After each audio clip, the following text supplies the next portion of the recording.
కట్టాల్సిందే, మొదటి వరుస లక్ష ఇల్లు కట్టాల్సిందే. ఆయన రాజీవ్ స్వగృహాలు కడితే పేదోళ్ళకు కొంత లాభం అయింది. మళ్ళా ఎవరు ఇండ్లు ఇవ్వలేదు. కట్టాలంటే కుక్కట్పల్లినే ఇవాళ 11 ఎకరాల భూమి ఎతికి 100 కోట్ల రూపాయలు ఈడ పాండబ్బ అంత జగ కావాలన్నా 20 లక్షలు కావాలి. కుక్కట్పల్లి పాండబ్బ పెట్టుకోనికి జగ అనుకుంటే 20 లక్షలు తక్కువ అవుతుంది కదా. మా అక్కలకు బాగానే తెలుసు కదా. రియల్ ఎస్టేట్ చేసే మా సోదరులు ఉన్నారు పైన నుంచి కింది వరకు. పాండబ్బ జగ 10 గజాలు కొనాలంటే కూడా ఇవాళ 20-30 లక్షలు, 2 లక్షలకు గజం తక్కువ నన్ను ఉందా? అట్లాంటిది ఇవాళ 11 ఎకరాల భూమిని ఇందిరమ్మ ఇండ్లు కట్టి ఇవ్వాల్సిందే. పేదోళ్ళకి ఇక్కడ పనిచేసేటోళ్ళకి ఇక్కడనే ఇవ్వాలి, ఎక్కడ ఉండేటోళ్ళకి అక్కడనే ఇండ్లు కట్టాలని ఒక మంచి సంకల్పంతో పొంగులేటి శ్రీనివాసరెడ్డి గారు ఒక అద్భుతమైన కార్యక్రమం తీసుకున్నాడు. ఆయనను హౌసింగ్ శాఖ అధికారులను నేను మనస్ఫూర్తిగా అభినందిస్తున్నా. మంచి కార్యక్రమాన్ని తీసుకున్నారు మీరు. ఆ ఏళ్ళ Kukatpally housing board colony Congress ఉన్నప్పుడే కట్టింది. రాజీవ్ స్వగృహ కాంగ్రెస్ ఉన్నప్పుడే కట్టింది.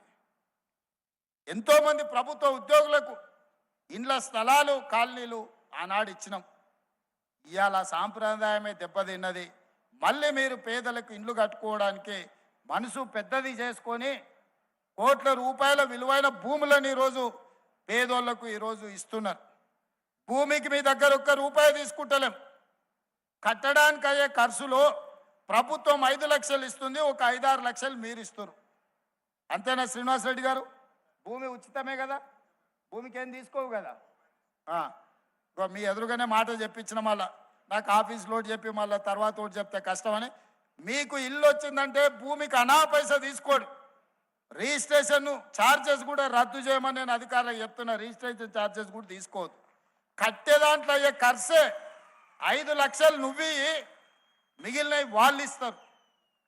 ఎందుకంటే ఇత్తేసి పొత్తు కూడాలని చెప్పారు వెనకటికి పెద్దోళ్ళు. ఏమి వేయకపోతే మనకు జిమ్మేదారి ఉండదు. మీరు వచ్చి చూసుకొని కూడా చూసుకోరు.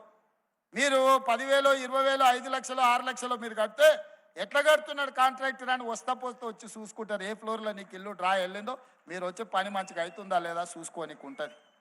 అందుకే నగరంలో పేదవాళ్ళ కోసం 1,00,000 ఇండ్లు కట్టాలని మొదటి విడతగా మంత్రి గారు మంచి సంకల్పంతో ఈరోజు ముందుకు వచ్చిండ్రు.